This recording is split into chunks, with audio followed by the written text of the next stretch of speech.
好，我们再来看看美中之间的争霸哦，真的是一山还有一山高。我们来看看美国共和党有议员提议说，我们干脆啦，全面封杀中国留学生吧。好，他推出说制止中共签证法案哦。这个共和党的众议员叫做摩尔，他说哦，美国每年向大概30万名中国的公民发放这些学生的签证啊，哦，这些人有可能是要来监视我们美军呐，还有窃取智慧财产权的机会哦，对我们的国家安全哦造成很严重的威胁哦。那跟我们台湾哦赖政府其实蛮像的哦，都不要来哦，或者是说你来这边可能就是做间谍的。那华裔的学者有一些现在慢慢的哦就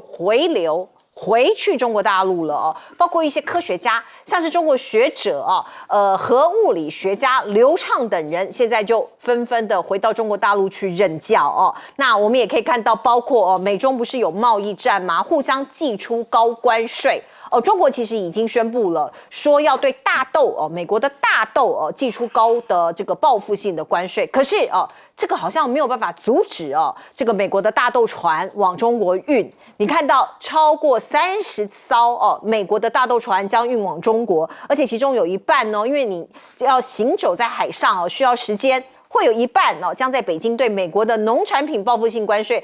宽限期后才抵达，也就是说有一半的这些船会被征高关税，可是他们还要去所以呢，这个分析师就说这代表美国对中国需求的依赖程度已经高于中国对美国的依赖程度了。好，我们再来看看，包括Walmart 是一家美国的一个连锁的大型的卖场它现在其实在中国大陆有一个这个各种的商店的延展，它旗下有一个子公司那我们也可以看到呢，现在在这个互相祭出高关税以及贸易战中间我们可以看到呢，包括它的旗下的山姆在中国拥有52间超市，本来也是卖得很好啊，开得风风火火的，涵盖了28个城市，而且每一年的销售额非常高超过1000亿元人民币比美国自己本土的市场的收益都还要高所以呢，这个像是这个沃尔玛，它就符合美国政府说吃中国饭砸中国锅的行为所以有一些中国大陆这边的民众就认为你应该要在中国市场付出代价，所以这七伤拳你要制裁对方，可是你自己的商人在中国大陆赚的钱的这些人，可能也要被迫付出代价。而我们看看川普他跟加拿大中间的一来一往，现在还有另外一个武器，这个武器呢是包括哥伦比亚核条约这是在1964年生效的它是规范美加跨国洪水的控制啊、发电啊以及供水的问题，其实已经很久了这个超过半个世纪了。可是呢，现在他可能要暂停这个两国水利共享条约的谈判这也是他对抗加拿大的一个武器那另外加拿大呢，向这个世界贸易组织提出一个申诉，说是这个铝啊、钢啊，这个关税不合理啊。可是现在世界贸易组织到底还有没有用，也是一个问号。而另外，我们看到加拿大的外长在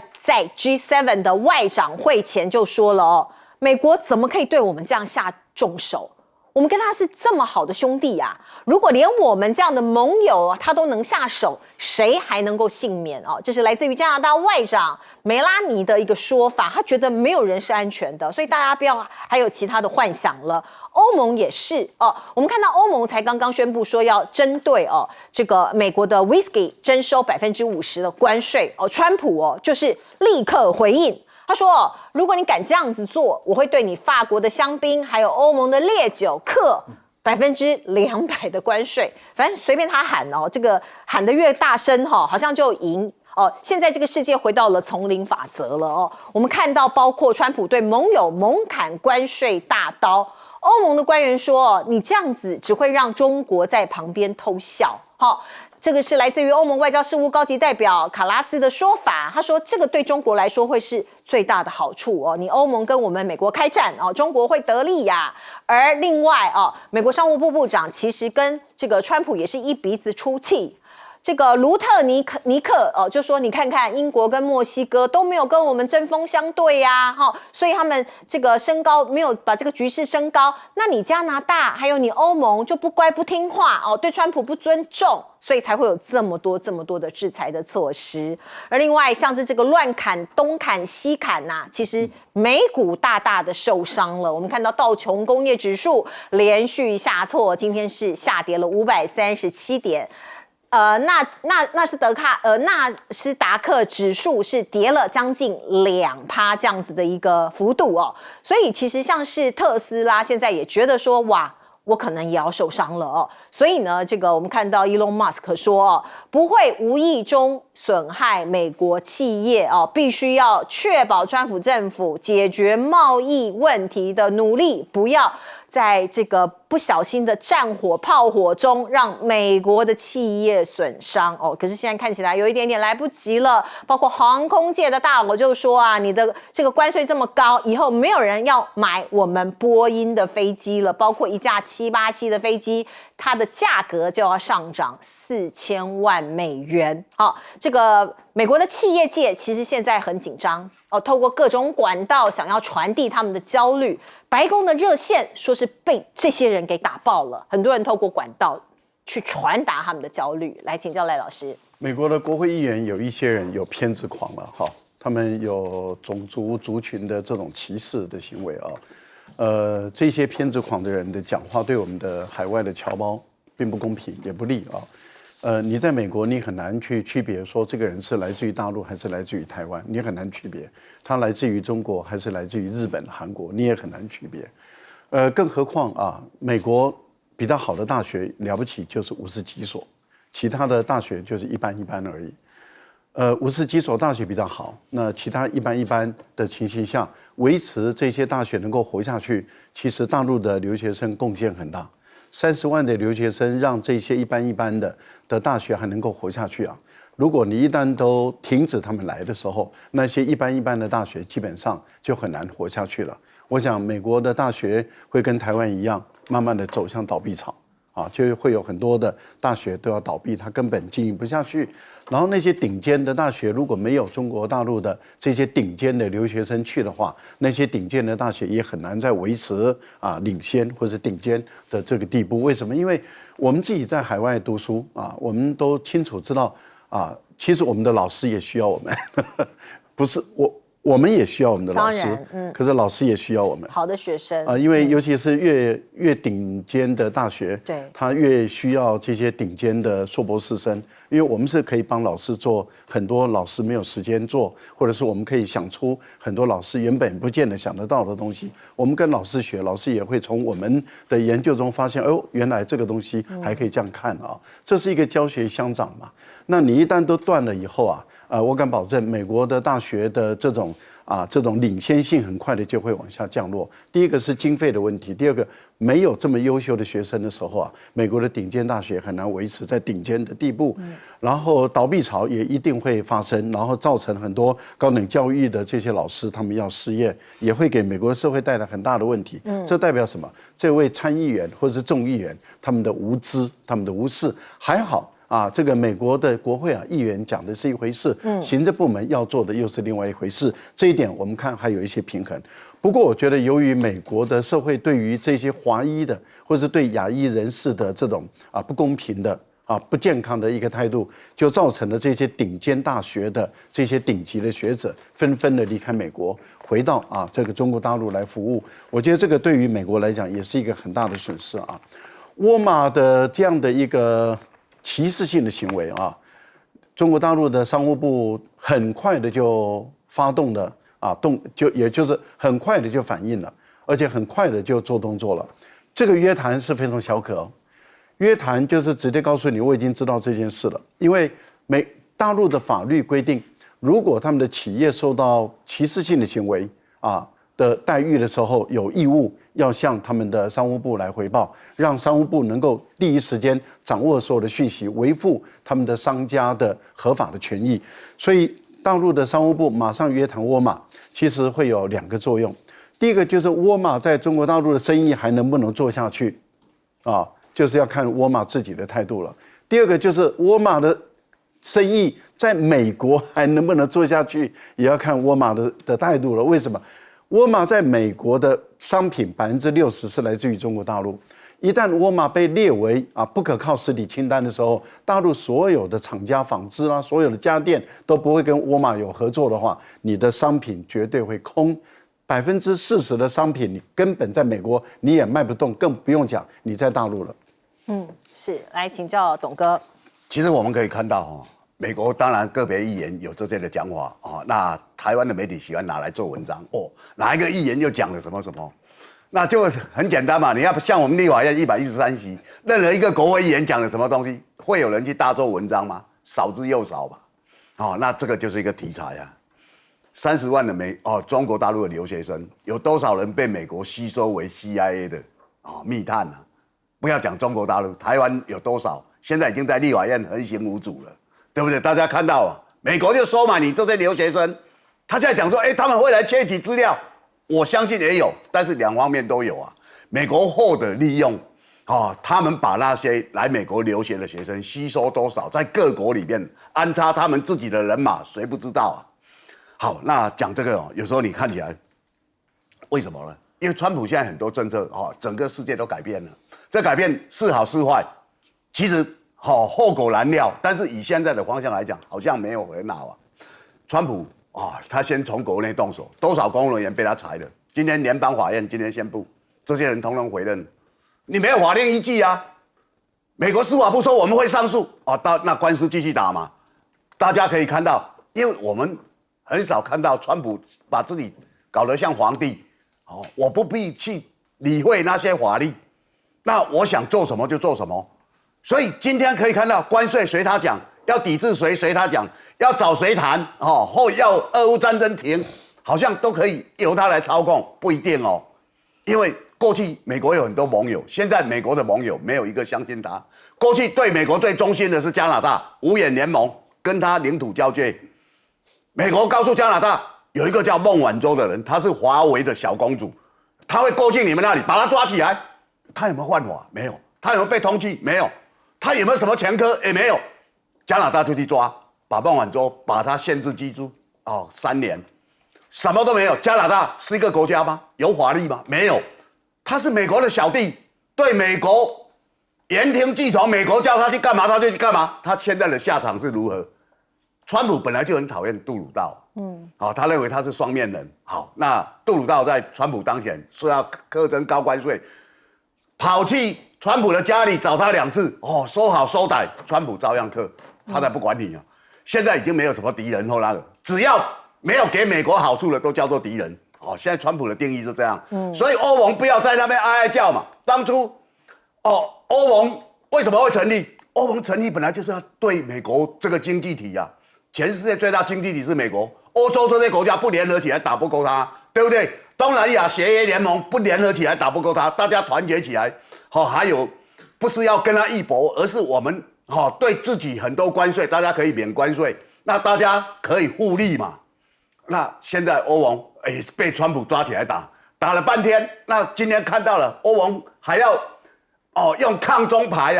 所以你川普你如果打我们欧盟中国大陆最高兴。各位，我们现在看全世界这些东西，出了什么事情就把中国大陆抓起来中国大陆留学生会偷我们的科技。现在中国大陆的科技很多，你认为的科技都比美国还进步了，都已经世界上认同了，所以不要再开玩笑了。来，舰长。3月初的时候中国大陆宣布了对美国的这一些农产品施以10%到15%的一个关税那在这个关税情况之下，其实有30艘船装满了大豆，那开往从美国开往中国大陆。那在这其中呢，实际上来讲，一共200万吨。但是在宣布之后开始实施之后，有136万吨没有办法适用之前的便宜的关税，也就是要适用增加的10%到15%的关税。那其实我们来看也就是这个有关于美国的大豆的部分呢，其实它只占中国进口大豆的1/5，那其他来自哪里？其他来自于巴西啊。那这个状况也不是说最近才形成的，而是这一连串慢慢形成的。也就是我们看2021年的时候啊，其实我们看红色的这个部分啊，也就是向美国采购大豆，一共是410亿吨啊。那到2022年的时候是430亿吨，那其实是慢慢成长，但是很快的到2023年，拜登开始搞贸易战的时候，就快速的下跌啊。那也就是说，中国大陆早就准备好了，根本不怕你这样的贸易战啊。另外，现在美国啊，不断的自以为是，以为说把这些中国大陆之前的留学生，或者是现在在美国任教的这些教授呢，全部赶回中国，那他们就拥有国家安全了。第一个，你抓到了人，你直接就宣布是谁嘛，你又宣布不出来，意思就是我要陷你于罪，觉得你中国人你就是来刺探军机的。就正如刚刚董哥讲的，你真的确定你美国是科技的最领先吗？你不是。那我们刚刚讲到的是流畅它到底专精在哪里？在等离子体以及核聚变。等离子体可以转化为有关于逆中战机以及逆中舰的表面的等离子体。第二个，有关于核聚变的部分，现在中国大陆不是在研发7000吨的核潜舰吗？还有关于核航空母舰吗？核动力的航空母舰吗？流畅回去是不是一个助力？而且就在这2天，还有关于穿戴装置的这一个运国林教授，那还有有关于锂电池的学者葛善海，所以这些人都回去了，也就是回到大陆之后，大陆只会更进步，美国只会更落后。好，我们来关心一下菲律宾现在的状况哦。菲律宾的前总统杜特地，他现在已经抵达了海牙哦，在荷兰的国际刑事法庭，并且在当地时间下午2点第一次出庭。他将是第1名被送上海牙国际刑事法院的亚洲国家前总统哦，所以这件事情其实也蛮大的。我们看到在菲律宾本土哦，好多人上街哦去抗议这件事情，去支持杜特地。您透过画面可以看到呢，包括在菲律宾的首都马尼拉，还有达沃市以及棉兰等地哦，有看到很多支持杜特地的民众哦，到街上去游行示威哦，声援杜特地。他们认为哦，国际刑事法院哦被小马可仕，也就是现在的菲律宾总统所利用哦，来打击政敌哦。所以你可以看到，包括这个小马可仕现在到底是怎么想的呢？如果这2个政治家族在菲律宾对峙，那对人民是好的吗？这件事情不只是事关2028的总统大选，更决定菲律宾的未来。而现在眼看着5月有一个期中选举，就是一个大考验。因为杜特地的女儿萨拉这一位女士，她现在是副总统。那如果其中选举就是靠这个杜特地家族的这个议员多一点，可能他被弹劾的这件事情可以免除，否则这个小马可仕可能会掌握大部分这个所谓的国会议员的派系的一个席次。那另外我们看到呢，2028年这个大选呢，当然是这2个家族是一个必争的一个大位。可是我们看到这个杜特地的女儿，她莎拉，她现在的支持度是多少？她现在支持度是第1名将近30%的支持度。第2名，她领先的幅度有10%所以她这个受迫害的形象是不是会加速或者是让她的民调更往上涨呢？我们看到杜特地被逮捕的前一刻，他人在香港。当地有非常多菲律宾的侨民，大家知道在香港有很多菲律宾的外移的一个移工所以你可以看到他受到非常热烈的热情欢迎，数千人。那杜特地那时候在香港待得好好的，有人还认为他会向中国大陆申请政治庇护呢，结果他选择回到菲律宾接受调查，然后被送到海牙去有人说这就是未来的选举操作因为必须讲杜特地他下台的时候，他的支持率还有60%，而且超过60%。那另外我们再来看看小马可仕他到底在想什么？他抓杜特地，可能同时得罪中国跟美国哟我们来看看呢，川普跟习近平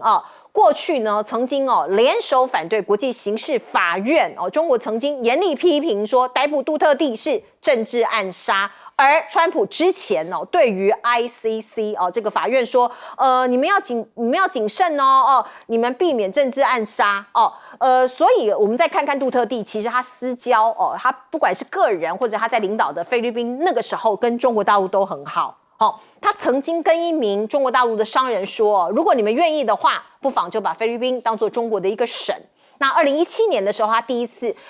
做了一个中菲基建合作的开工仪式。2018年，习近平有到菲律宾去访问，还签署了中菲油气开发合作备忘录。所以你看到呢，他不仅跟这个习近平有交流看起来关系不错，他跟川普其实也是麻吉请导播让我们看看这个画面杜特地有菲律宾版川普的称号那他在任内呢比较亲共和党，跟民主党的关系比较差。您现在看到的是2017年的东协峰会，那个时候川普跟杜特地关系很好，两个人还手牵手，并且举杯碰杯笑得很开心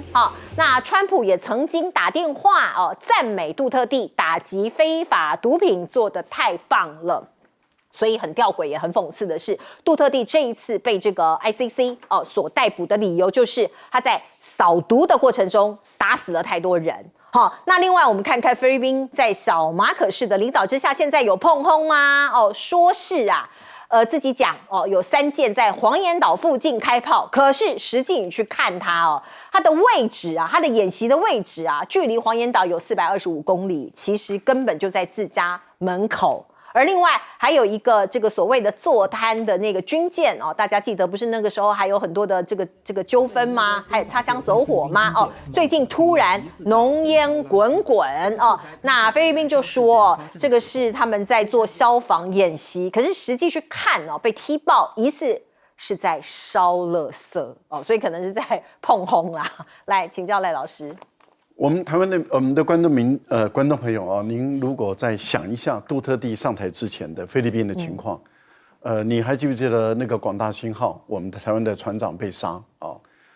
那个时候菲律宾的整个社会治安，整个政府应该已经陷入失能的一个状态。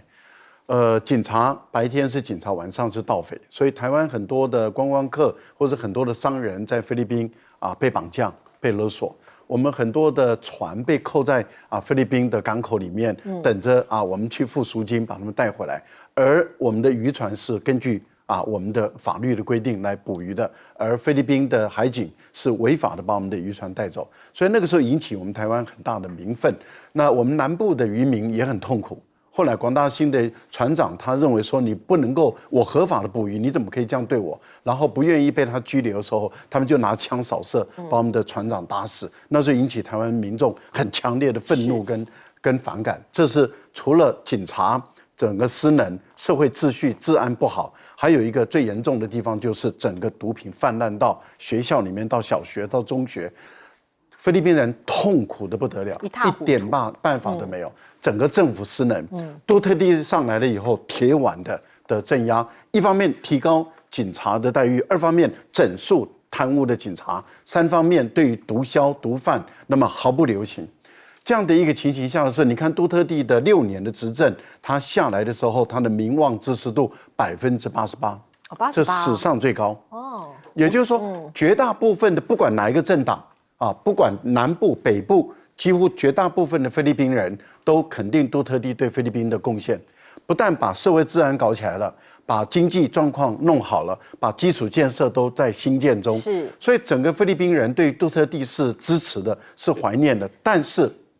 美国 USAID 就是马斯克所要砍掉的这个机构里面所资助的这些所谓的 NGO， 他就去这个法院国际法院去控告杜特地，是说他那个犯了这个人类罪。那杜特地现在被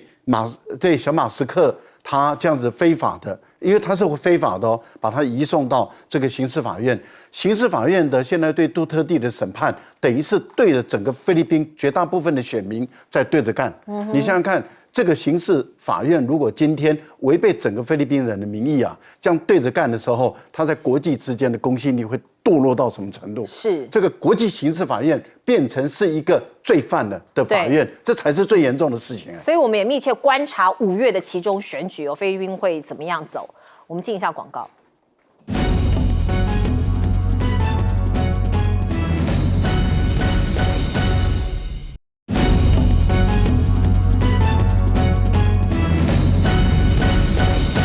好，菲律宾的前总统在海牙今天开庭，未来会怎么样呢？董哥，大家可以看，这个就是一个政治包袱为什么呢？因为大家要了解2016年小马可是曾经跟杜特地一起参选过总统，结果小马可是输了。输了以后，杜特地做了什么事情呢？他让小马可是的爸爸，全世界最有名的贪污犯马可是，让他回国，葬在英雄牧场这个不容易，就我们等于说国军4万公墓一样然后在马可是100年诞辰的时候，又对他赞美有加，说他在菲律宾也有很多贡献。那现在小马可是一言报德。你要知道，国际法庭其实是去年4月对杜特地就说要把他逮捕起来。小马可是那时候说他不会配合，因为第一个菲律宾不是 ICC 的成员，美国也不是，大家都不是。那你为什么现在突然说我要把他逮捕？因为就是刚大家提到，今天5月要有期中选举。对，那菲律宾的选举是很特殊的。菲律宾选举就是说，他的参议院有24席，有一半要改选，3年要选一次。他一任6年，众议院3年都就要改选，他有287席，那里面有58席是不分区。他们的政治是这样。那杜特地对这个很在乎，为什么？因为他想修宪，他想继续连任。对，那1987年那时候罗姆斯他们很多人都想当总统，人都想修宪，你知道吗？想要再继续当。艾洛优也曾经想修宪。罗姆斯那一次菲律宾人很生气，他们60万人上街头，所以他打消念头。艾洛优也被舆论所反对，也打消念头。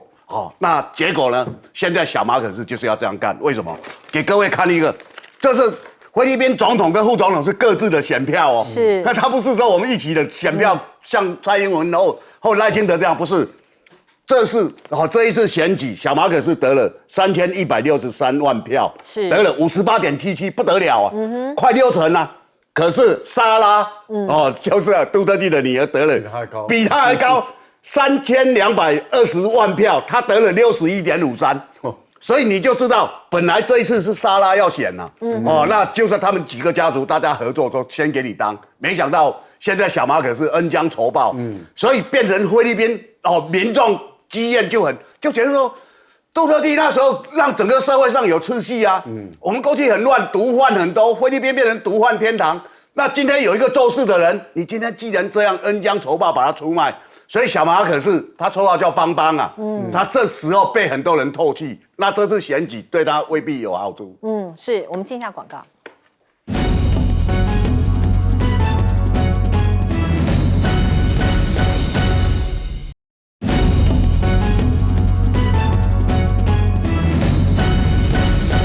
好，我们请教舰长。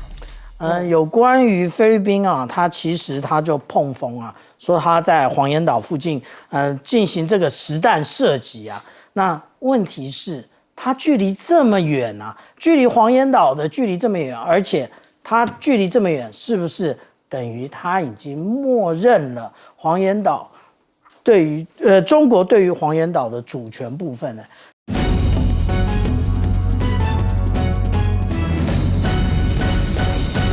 好，欢迎您回到新闻大白话的节目现场，我是前次介绍这1个小时的来宾，首先是资深媒体人董志森。是前次好，大家好。以及国际政治专家赖立乾老师。主持人好，观众朋友大家好。前海军舰舰长吕礼师。主持人好，各位观众大家好。好，观众朋友，我们来看看昨天赖清德总统突然在下午1点半的时候宣布了17个策略，主要是反并吞，并且感觉上是针对对岸的反渗透哦。我们来看看呢，一般大众的回应哦，或者是感觉是什么？有很多的网友到赖总统的脸书底下留言说：“哎，你是不是想戒严呐？哦，战争的时候，儿子要记得回家保家卫国哟。哦，我讨厌蒋公，推翻蒋公，理解蒋公，成为蒋公，跨越蒋公，超越蒋公。其实某种程度是在酸他啦，说哦，你很讨厌威权呐，哦，你讨厌过去的蒋家这个治理，可是你自己越来越长得像你讨厌的那个样子。”好，我们再来看看，包括观光业者，他们当然觉得非常严峻呐。他痛批说，已经成为炮灰，干脆宣布戒严算了啦。哈，他说，这个不具名的观光业者告诉记者说，政府把业者绑在抗中保台的列车上推出去当炮灰，很不公平。如果要把大陆作为敌对的国家，不如干脆宣布戒严，直接拒绝与大陆往来。这样更干脆啊，这样更干净啊，哦，不用在那边谍影幢幢啊，哈、哦。赖清德说没有选择，只好重启军审哦。我们看到《吴京》杂志说，我们已经一只脚踩进准战争状态，哦，讲得很惊悚啊。上一个阶段的这个来宾郭正亮哥也是这样讲的啊，哈、哦。我们来看呢，这个《吴京》杂志是怎么说？他说，不管你我认不认同，我们恐怕已经不是活在一个和平的年代了，或是更具体的讲，我们已经一只脚踩进战争或者准备战争的状态。到底为什么这些人会这样想？哦，为什么我们没有这种感觉呢？哦，是谁在鼓吹战争？赖清德说中国是敌对势力哦，有人就酸说啊，你赶快飞 ECFA 哦，你还要跟他做经贸往来，都已经要打仗了呀哦，这个是某一个这个粉专说的哦，这个就是双标嘛。那赖总统端出17项国安策略，有学者就讲啊，他是桂鸿成，他就说赖清德犹如宣布台湾已经进入了准战争时期，也为其可能滥权与扩权建立了正当性的基础。因为发生战争啦，哦，所以总统握有最大的权力呀，哦，准备为下一个阶段的滥权跟扩权来做准备。而国台办有回应啊，说是玩火自焚哦。另外，我们再来看看现在还在战争的这个国家乌克兰。哦，他们有一种叫做督战队，如果是熟知战争的这个大家应该都知道哦，就是如果你逃兵哦，如果你没有往前走哦，我可能就要把你枪毙。我们看到俄乌战争开战3年多哦，乌军累计的阵亡人数大概43000人。乌军阵中这个临阵脱逃的逃兵人数大增，已经超过9万，这是我们能查到的数据。那实际有多少，其实我们也不知道。好，那现在在这个战场上面，我们看到美国跟乌克兰不是已经谈好了要有一个停战30天的协议吗？可是俄罗斯打脸了川普啊！你看到呢？克里姆林宫的高级官员说，莫斯科根本不希望暂时停火，因为如果停火的话，乌克兰的军队就有喘息的空间哦。所以我们看到呢，某种程度他是拒绝了哦。普京不想停火吗？泽伦斯基就说，川普的态度藏玄机哦，什么意思哦？他说，普京当然害怕直接告诉川普，他想继续这场战争。好，俄罗斯不想要和平，而是在拖时间。那我们再来看看呢，这个所谓的战争是不是真的无望了哦？有北约门口集结45轰炸机跟乌克兰和谈卫星照。暴露了俄罗斯的实际行动哦。这张卫星照哦，是从保加利亚军事网截下来的。他说，看到10架北约代号为熊 H 的战机，以及35架代号为逆火 C 的轰炸机。他认为这个在2023年5月的时候呢。奥列尼亚军机也有集结哦，那个时候没有多久，俄罗斯就对乌克兰城市进行了大轰炸，所以他认为像这样子的大规模部署，可能就是进攻的前兆。所以这个战场上不但没有和平，恐怕还有更大规模的战事发生吗？哦，那其实有一些人就说，这个美俄啊，其实都想要发欧洲财哦，所以都在想说未来啊，北溪管道啊，怎么样去争取啊？我们看到包括这场谈判的内部人士就说，美国打算施压欧洲降低关税，同时让俄国能源透过美国企业的掌控的管线输往欧洲。战争还没有完全结束，大家都在做利益的计算了。来请教董哥。其实大家可以看到赖清德这个动作，很多人觉得说哇太意外了，怎么是这样？那我觉得他其实规划非常久。我们知道现在台湾一个氛围就怎么样，大家在讲以美论，美国人在立法院养了一堆间谍，然后到底是在干嘛？是民进党的这些人，所以他们现在想把整个方向把它导引。那当然今天是中国大陆反分裂国家法20周年，他本来就会有一些活动，赖清德抢一天。他希望说，我能够显示我们也有一个反渗透法，然后延伸国安法。那当然，赖清德希望说，自己找他一天呐。这种心态就是他过去长期以来自卑感所引发的一个心理反应。但是我们知道，现在不管所有的动作，其实民进党或者赖清德他在做的都是为了大罢免、添柴火。这些东西如果提出来的话，蓝营、白营的人如果反对，你们就跟中共在唱和，你们就不顾国家的安全。然后他一直要往那个方向把你往那个方向推了以后，然后人民就出来了。你看没错啊，蓝白就是跟中共唱和啊。大家看到今天的民调出来了，50几的人认为蓝白删预算删太多啊，就这个就可以看到了。尤英龙老师所做的调查，但是有没有太多呢？没有啊。因为我们看到这个就。民进党的优势就是他铺天盖地的媒体跟网络，他去造谣啊。那你看到2天前，陈淑芝就是我们的主计长，他自己讲啊，没有啊，我们的总预算今年比去年多了1368亿啊，实际都多啊。那些部会首长上台也都讲是比较多啊。那为什么人民会认为说删太多？因为他们发现，他们用铺天盖地的方式去做宣导。然后在网络上再带风向，人民就会有那个感觉蓝白把预算删太多，妨碍国家的建设，跟对岸在唱和，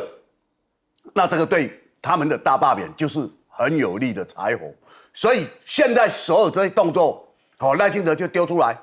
当然要修法，你修法要到立法院，立法院要不要接受？立法院有意见，你跟中共唱和，马上用这一招。所以我们可以看到，其实民进党从这些年来，他们学到一个经验，只要用抗中保台就无往不利。大家记得，这些年来台湾或者世界上最丑陋的认知作战，还最成功的就是王立强案嘛，那是假的啊。王立强说我要花60亿让韩国瑜当选啊，我们共产党就是要这样做啊，那是假的啊。蔡英文、赖清德那时候，他们获利，他们胜选了，所以他知道这东西最好用。台湾每天都在接受假信息，这个假信息。是民进党政府刻意放出来，他透过他的媒体、他的网络，然后铺天盖地去讲嘛。那蔡英文一当选以后，有没有继续办王立强案？没有啊，连赖清德都当选了，已经5年多了，有没有办？完全没办啊。为什么？因为他得利了，他这东西他根本来就知道是假的，所以我们知道赖清德现在就一直在营造、在构筑、在强化他们这种的做法。最近其实这2个礼拜，台湾有3个司法判决下来，很多人没有很注意，我讲给大家听啊。高雄有一个孙海涛海军少将，他跟一伙人他们，就去中国大陆，他们有黄埔的一个基金会，他们就办他，跟中国大陆怎么样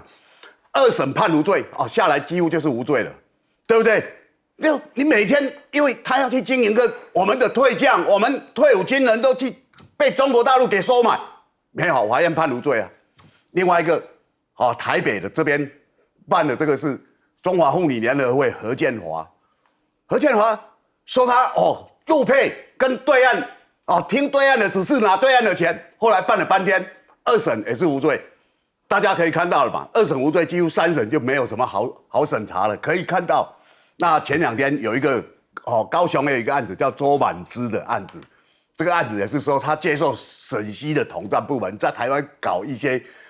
中国大陆的一些组织结果他也是2审无罪。所以你可以看到，对赖清德来讲，司法不买账但是他在用检察官办理的时候，他们那些媒体，那些报纸，还有那些谈话性节目，就每天把它放很大，好像真有那回事啊！现在判无罪，你冤枉别人，A 谈多少里长？台北市有选举前有20几个里长被 A 谈，通通不起诉，证据不足。可是为什么搞到现在才证据不足？因为我那时候是要办一个氛围的，要帮赖清德选举，所以检察官专门在做这个事情啊，对不对？那大家可以看到，赖清德现在就在塑造这个氛围，在告诉司法界，我要办谁，你们就要配合。今天傅崐萁被办了，今天，那大家可以看到，我们的司法是为赖总统的命令是从那他把这个气氛营造出来，他想要干嘛？他想要营造一个大罢免最有利的，谁只要不服从他的讲法，那你就是通匪啊！这就是赖清德的心思啊！各位别奇怪搞不好过几个月，台湾会成立警备总部大家就要回复到那个时代吧。好可怕这样听起来觉得毛骨悚然。来，赖老师，哇，如果台湾要再恢复这个警备总部，刚刚志成兄说不要惊讶，不要奇怪，因为这是赖清德一步一步的策略。我们就回想起去年12月的时候他把宪兵从5000个人增加到11000人。当时在台湾很多人就说，这个动作太奇怪了，有可能有2个目的。第一个目的就是要搞一个战时督战队，当时很多人都这样说。第二个目的就是要搞戒严，当时就认为说，不然宪兵跟直接的作战，其实它并不是第一线的战斗部队，对，那它是我们叫做军中警察。类似这样的一种角色，那他基本上是督战用的，还有就是去戒严的时候去逮捕人用的，这样的一个情形下，所以当时就有很多的猜想。结果韩国爆发了这个戒严的时候，你看民进党的就有人在议会党团里面，第一篇文章就出来了，支持声援韩国的戒严令。这个时候在台湾引起了哗然，大家才发现说，原来民进党真的是先搞宪兵的扩编，从5000到11000人。原来这个不是推论，这好像变成真的了。因为民进党支持韩国的戒严，可是等到美国的态度转变了，美国说：“我没有同意戒严哦。”这个时候，民进党赶快把那文章抽回来。好，现在果然大家看到了，恢复军事审判。那恢复军事审判制度，大家都会觉得说，那军事审判当时就是在战争时期，就是蒋介石，在当这个最高的领导人的时候，他所设立的军事审判制度。然后这个军事审判制度一直到战后，也就是对日抗战到内战结束以后到台湾来，还维持这个军事审判制度。好，后来洪仲丘的事件发生，民进党上下主张要废除。而当时很多军方的人，很多民间的人士、法界人士说，这个其其为不可，反对这个是危险的事情，因为军人犯罪还是要由军方的审判。但是当时的民进党用排山倒海的力量来，一定要废除。好，那现在赖清德又回来了，所以我们合理的推断，赖清德是蒋介石的门徒。他是现在的他的做法，很明显的就是扩编宪兵队，然后当然宪兵队不是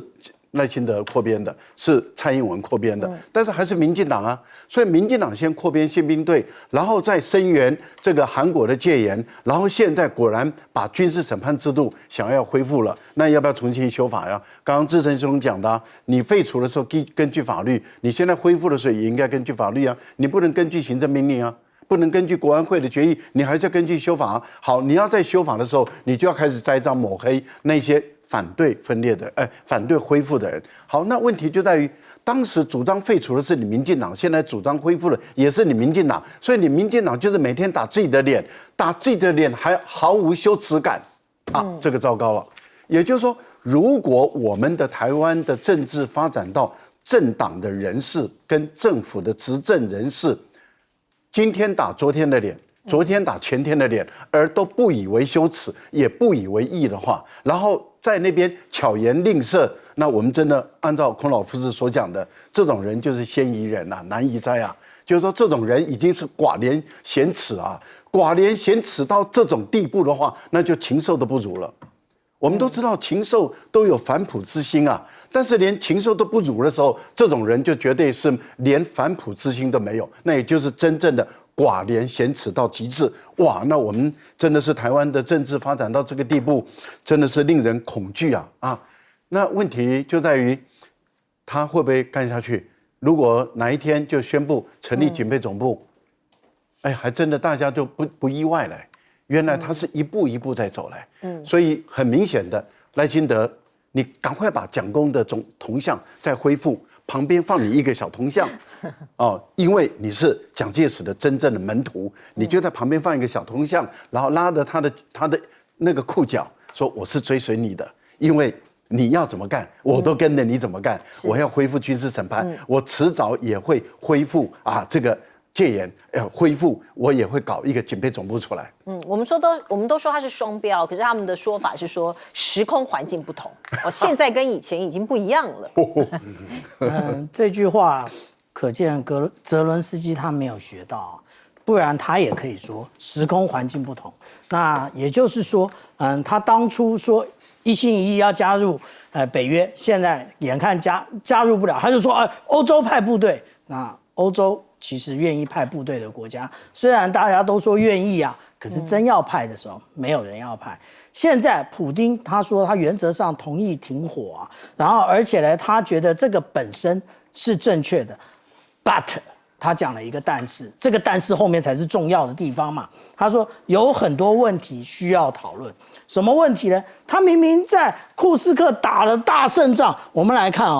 这个是3月10号的，那这个是3月13号的，那我们就可以看到这个有关于蓝色的这个区域呢迅速缩小，为什么？因为除了北方，他们从北方派了2个集团军之外，另外他们还有300个人从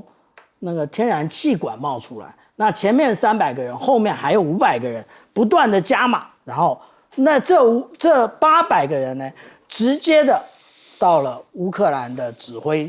挥部旁边，所以为什么乌克兰一泻千里那结果呢？我们看到这个普丁呢，他到了库斯克的前线，他到了前线之后，我们仔细看一看他手上是有地图的，但是这个地图呢，它这里有2张那他在这2张里面呢，其实到底说了什么？那我们仔细的看也就是说，其实这2张图，这一张大张的大家看不太懂，它这个长长的是什么？可是这小张的上面有2个耳朵，那这个耳朵是什么？这个耳朵其实就是库斯克的部分。然后从这个长长的是什么？就是从库斯克一直到莫斯科。所以我们讲到说，这一个那个普丁他心里想的还是有关于莫斯科的安全的部分不过我们讲到有关于赖清德总统他提出了这17项策略那我们必须要这样讲那个现在无论是国台办或者是外交部都已经发表严正的说法了，现在唯一还没有用行动表示的，也就是解放军，但是他讲的内容已经符合了联合利剑操演的一个标准，也就是说，你那个台湾的领导人，你胡说八道，他就来。联合利剑 2024A、联合利剑 2024B 都是如此。现在是不是有可能联合利剑 2025A， 而且他要让台湾人民有感，会不会有弹道飞弹飞过去呢？这就是问题了。那另外有关于北溪2号，因为时间快到了，我们只讲结论也就是俄罗斯卖能源，美国负责运输，大家意外了吧？美国原来在北溪2号里面要插一脚，然后欧洲只能乖乖付钱。但是如果换到台湾的话，也就是大陆收回台湾，美国得到台积电，台湾人民连1国2制的资格都没有。